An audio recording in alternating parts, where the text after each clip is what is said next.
Breaking news. Erravelli farm house కు వచ్చి వెళ్లారు బీఆర్ఎస్ ఎమ్మెల్సీ కవిత. తన చిన్న కుమారుడిని అమెరికాలోని యూనివర్సిటీలో చేర్పించనున్న నేపథ్యంలో కేసీఆర్ ఆశీస్సులు తీసుకునేందుకు ఫామ్ హౌస్ కు కుటుంబ సభ్యులతో కలిసి వచ్చారు ఎమ్మెల్సీ కవిత. కాసేపు తన తండ్రి గులాబీ బాస్ కేసీఆర్ తో మాట్లాడారు. అనంతరం ఫామ్ హౌస్ నుంచి వెళ్లిపోయారు ఎమ్మెల్సీ కవిత. ఇక ఇదే సమయంలో మాజీ మంత్రులు హరీష్ రావు, జగదీష్ రెడ్డితో పాటు పలువురు నేతలు ఫామ్ హౌస్ కు వచ్చారు.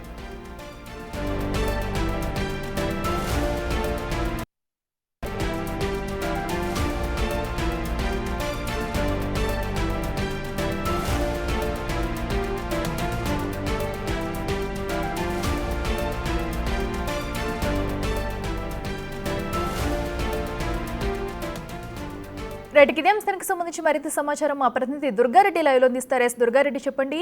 కేవలం తన తండ్రి ఆశీస్సులు తీసుకోవడానికి ఎమ్మెల్సీ కవిత ఫామ్ హౌస్ కి వచ్చినట్టయితే తెలుస్తుంది. సో అక్కడ ఏమైనా చర్చించారా? డీటెయిల్స్ ఏంటి? అఖిల రాష్ట్ర మాజీ ముఖ్యమంత్రి కె చంద్రశేఖరరావు వ్యవసాయ క్షేత్రానికి మాత్రం జాగృతి ఎమ్మెల్సీ కవిత గంట సేపు కేసీఆర్ వ్యవసాయ క్షేత్రానికి వచ్చి ఆ తర్వాత తన చిన్న కుమారుడు అమెరికా వెళ్తున్న సందర్భంలో ఆశీస్సులు తీసుకొని అక్కడికి వెళ్తున్న సందర్భంలో ఇక్కడికి రావడం జరిగింది.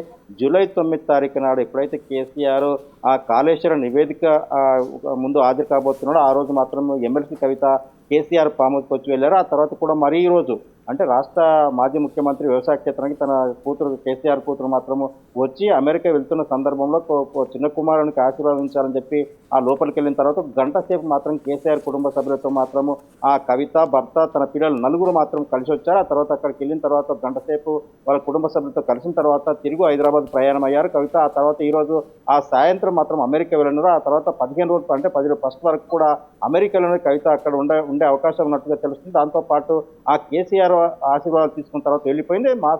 రాష్ట్ర మాజీ మంత్రి హరీష్ రావు, ఆ తర్వాత మెదక్ అంటున్నా ఆ మాజీ ఎంపీ వినోద్ కుమార్ కూడా ఇక్కడ కేసీఆర్ వ్యవసాయ క్షేత్రానికి వచ్చారు. ఆ తర్వాత కూడా ఆ జూబ్లీ హిల్స్ ఉప ఎన్నికపై కొత్త చర్చ జరిగే అవకాశం అయితే కనిపిస్తుంది. ఆ తర్వాత కూడా ఆ మాజీ మంత్రి కేటీఆర్, ఆ తర్వాత కూడా జగదీష్ రెడ్డి మరి కాసేపట్లో ఆ రానుంటే అయితే కొంత సమాచారం అయితే అందుతుంది. ఇక ఆ కేసీఆర్ ఆశీర్వాదం తీసుకుని వెళ్ళిన తర్వాత కూడా ఆ కుటుంబ సభ్యులకు గంట సేపు మాత్రం అక్కడ కొంత చర్చించుకున్నట్లయితే తెలుస్తుంది. రాజకీయ పరం కావచ్చు, కుటుంబ వ్యవహారాలే కానీ, లేకుంటే రానున్న స్థానిక సంస్థల ఎన్నికలపై కూడా కేసీఆర్ కూడా ఎవరైతే మాజీ మంత్రి హరీష్ రావు, తర్వాత ఎంపీ వినోద్ కుమార్ అంతా మాజీ వీళ్ళందరూ కొంత చర్చ చేసే అవకాశం అయితే మనకు తెలుస్తుంది. అఖిల. Right Durga Reddy, thank you.